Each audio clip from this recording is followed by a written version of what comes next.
Hi guys, and welcome to my channel. My name is Eliana and I film a lot of K-pop content on this channel, but I also have a Tumblr where I do book and lifestyle content, and I have one exclusive video on there, so if you want to check it out, it'll be linked in my description, but it will also be in my bio.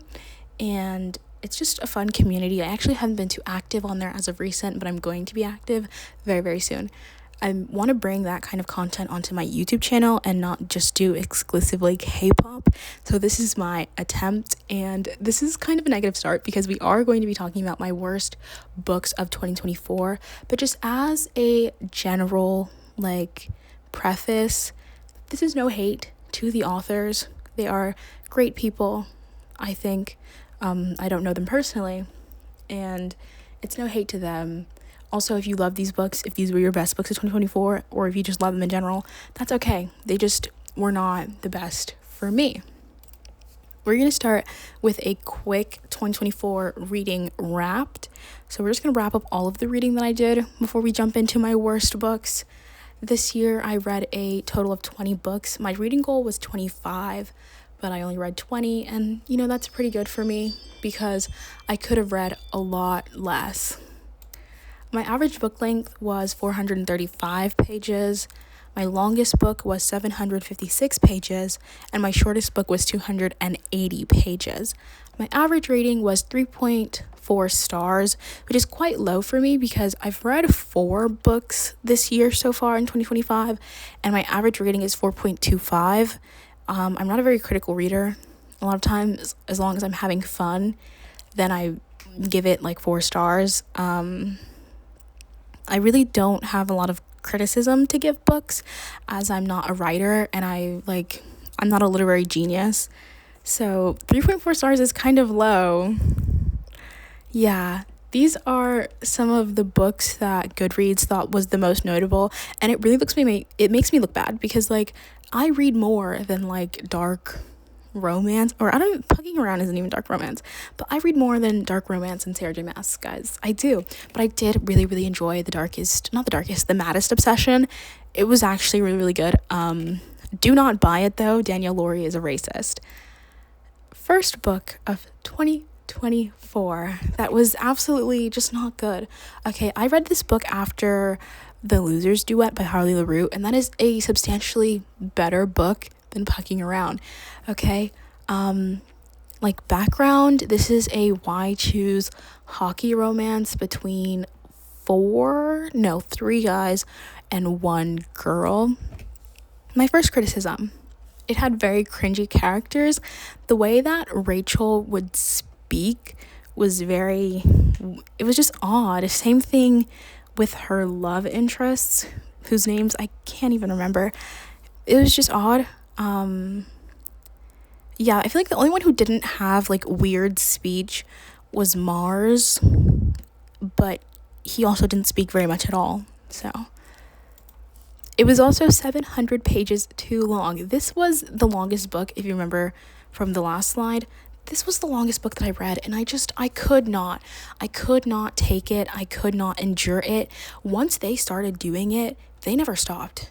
It could have been 200 less pages, and I would have been so happy, because once I got over the cringy writing and the way that the characters spoke, I was actually kind of having an okay time, but it was just so repetitive and so much constantly that I could not take it. I did read all nearly 800 pages of it because I had already endured 300 of them, so I was like, you know what, I'm just gonna keep going. I deserve this. Yeah, also, none of the men wanted to be in the situation that they were in. It took a lot of convincing, and then after the convincing, there was a lot of insecurity and jealousy, and it was just not a good time. Why do this if we are not having a good time? I believe in doing what you want as long as you're happy, but none of the characters seem to be happy. The novellas were better, okay?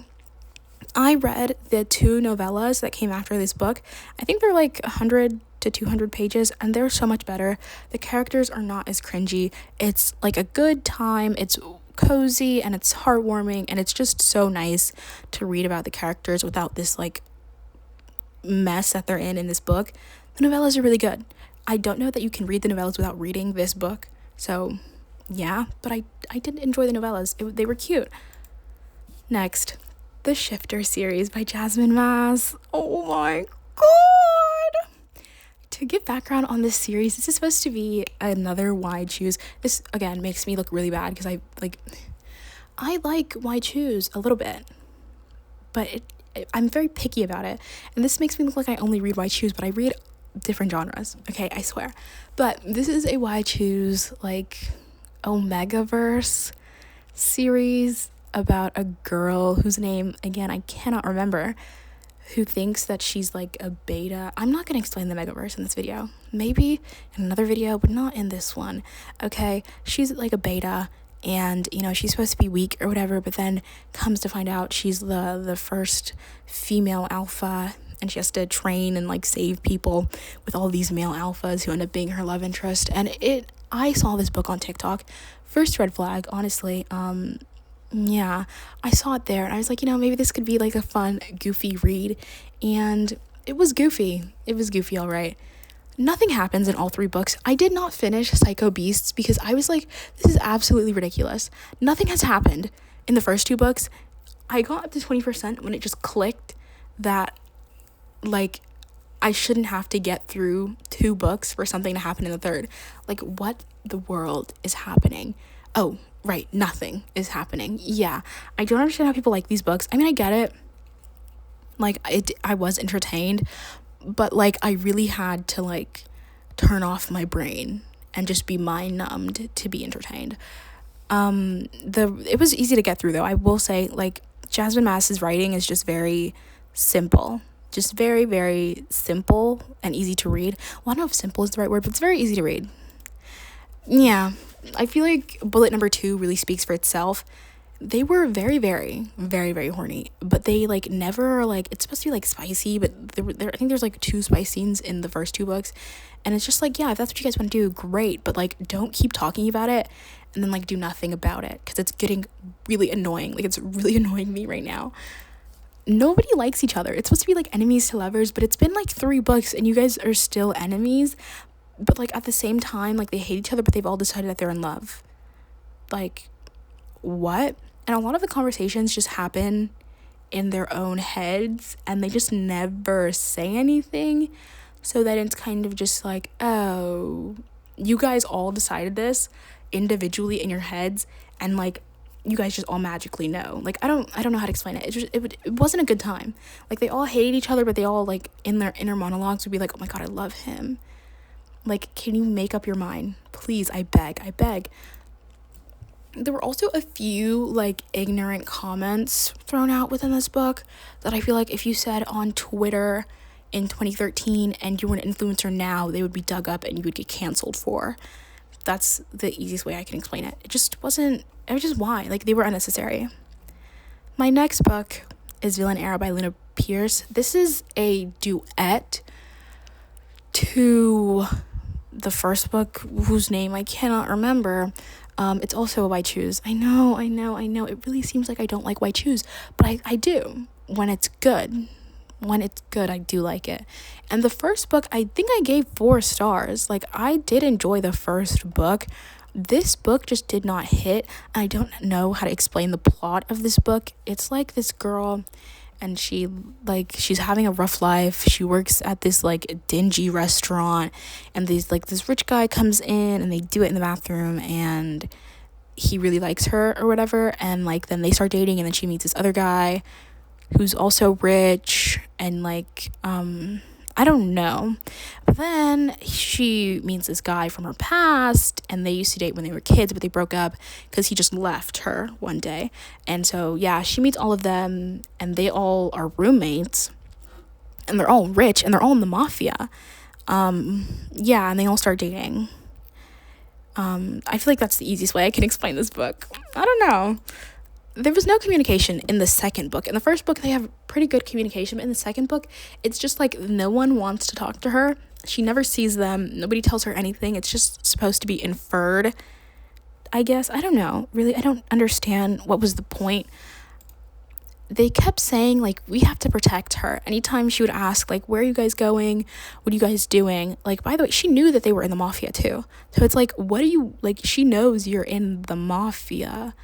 And it's just like, we have to protect her. I guess in the first book, I'm pretty sure the first book ended where she was like shot and in the hospital. So like, I kind of get being protective for a little while, but like literally anytime she would ask any questions, just like, oh, we can't tell you. And then like in their inner monologue, it's like, oh, we have to protect her. Next, the darkness inside me. After getting shot, she's like violent, I guess, and she constantly is like, yeah, they think I'm scared of whatever they're doing, but they don't understand the darkness inside me. What are you talking about right now? What are you talking about right now? Please, I beg. And like nothing happens for 200 pages. It's just a constant cycle of her being mad that they won't talk to her, and then them being sad that they can't talk to her. But it's like, you really could explain to her what's going on. Like, her knowing this information is not going to kill her. Like, if I was their enemy, I would just assume she knew anyways, because everybody knows that they're together. I don't know. It's really just, yeah. I did not enjoy this book. I think I gave it 1 star, and I don't really give books 1 star. And I was just really disappointed in how the sequel went from the first book, because I gave the first book 4 stars. I did enjoy it, and I just didn't like this. If you did like it, I applaud you, because I really wanted to.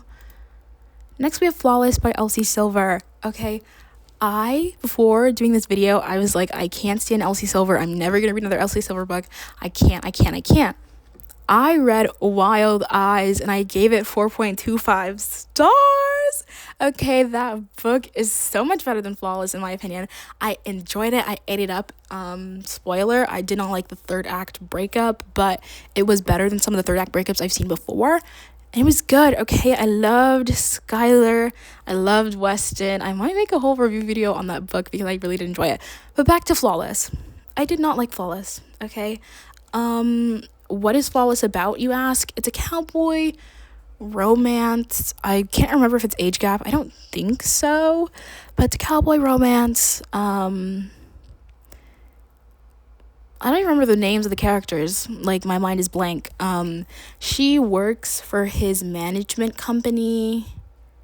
Well, it's her management company, but she works for the management company that he's assigned to, and he has a big scandal, and she goes to clean it up, and then they live together, and then they fall in love. Booyah. That's the plot of Flawless. Cringy writing. I did not like the way Miss Elsie Silver was writing this book, okay? Which is very surprising, because I loved the way that she wrote Wild Eyes. Like, I really ate that one up, okay? Like, Elsie Silver. Yes. Weird side plot. I did not like the side plot about her, like, stepsister Winter and her husband. Yeah, like, and I'm pretty sure Winter gets a book later on, and I just could not get down with that side plot. Like, I was like, why? Like, sometimes I don't like it when romance books try and get too complicated. Like, I came here for a good romance time, and now you want to put, like, this whole side plot, and I just can't. And I didn't enjoy it, and I was really confused. Yeah, no. Yeah, Bullet 3 speaks for itself. I didn't enjoy them. Which is crazy, because I felt like the ones in Wild Eyes were very tasteful, but I just did not enjoy them in this book. Like, I think we need to do something else. I just don't know. Yeah. And those are just really my criticism on Flawless. I think I ended up giving the book 3 stars at the end, which is a good book, but I just, like, for what Flawless was supposed to be and what everybody says it just didn't hit for me.